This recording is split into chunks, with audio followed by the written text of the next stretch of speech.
Ignite is an ongoing series of speedy presentations. They've ranged from building multi-person pogo sticks to hacking chocolate. Any topic that geeks hold dear. Each speaker gets only 5 minutes and 20 slides that auto-advance every 15 seconds.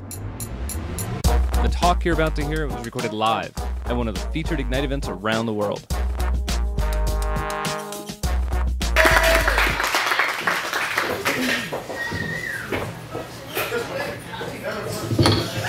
So it's science and food, kind of bringing Dawn and Brad together. And Dawn is absolutely right. Eat good stuff, but I'm going to tell you how to make it taste better. Hopefully. A little bit about me. Spent my whole life in kitchens, 15 years. Grew up in a butcher shop. Certified meat geek. They don't have any focus groups for that, so we're going to talk about barbecue. What is it? It's basically, at its core, cooking over an open flame. Changes in every region, every county. In the South has a different flavor. And every culture does it, from China to Mexico, some sort of cooking over an open flame, right? History, everybody's a little bit unsure. We all argue about it. Some say West Indies created barbacoa down in the Caribbean. Some say it was barbecue. Some French expert's going to correct me on that, which means head to tail. Other people say it was bar, beer, and Q as in pool. Two main things, barbecue versus grilling. We're talking low heat versus high heat. And different cuts, different techniques, different styles. That's kind of an overview of what we're going to talk about here. Speaking about those different cuts, any four-legged animal basically has your front, your back, and your center. The more that a muscle is used, the more collagen it has, which means the tougher it is. Those are the front and the back parts. Center, not used so much, nice and tender. That's where you get ribeyes, New Yorks, T-bones, all the good beef steaks we like. Those tough cuts, want to do it low and slow, which is, you know, pot roast, that sort of stuff. Collagen breaks down at 140 degrees. Like I said, a lot of collagen in those lean meats. Break it down 140 degrees. If you've ever had a pork chop in a hot pan, it curls up. That's collagen not breaking down. Don't do that. Tender cuts, they lose moisture a little quicker, need a little quicker cooking time, and a little bit higher heat. And they need to rest to let that moisture sit in there so you don't lose it. Same goes for any animal. Cute emu, cow, pig, all the same. The more the muscles used, the tougher it is. And so if there's a lot of collagen, cook it low.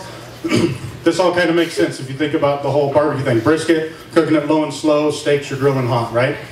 Meat's best friend is salt.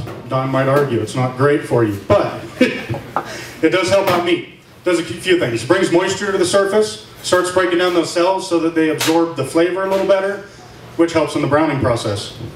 When to salt, if you look at this picture right here, that is salted right before it's grilling. This is salted for about half an hour before.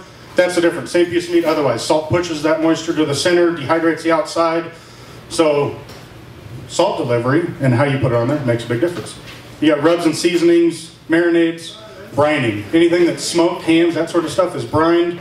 And steaks, usually you put some marinade or some seasoning on there. When you do the rubs and the seasonings, mostly salt-based.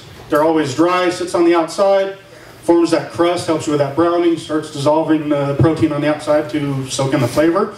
Quickest method of seasoning. Second one is marinades. You gotta let it soak a little bit. They're mostly liquid-based. Because they're liquid, they fill all those little open spaces, all the open pores in the meat, and get some good penetration, but it takes a little bit of time. You gotta let your meat sit, let it soak, hang out overnight, a couple hours at least. Last would be brining. Heavy salt solution, like a cup per gallon.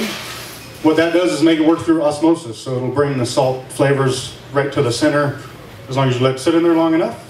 Get deep penetration, but it takes more time. After that, we got to master the heat. Direct or indirect heat. Direct heat is grilling. Steaks, you want that flame right under there, sear the outside, flip it, get it nice and charred on the outside. Indirect heat for barbecue, so you get low, slow heat.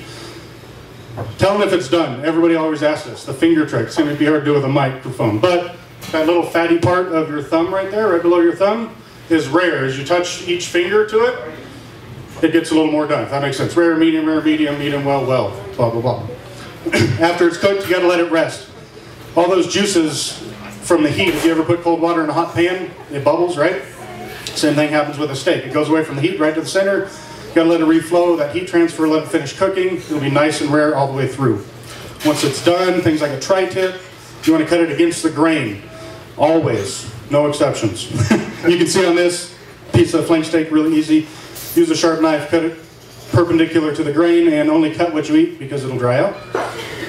And of course, barbecue, we got to wash it down with something, right? Wine, beer, lemonade, whatever you choose. You don't want to dry out your meat. You don't want to dry out your guests, most importantly. So whatever you choose, most of us probably like beer, right?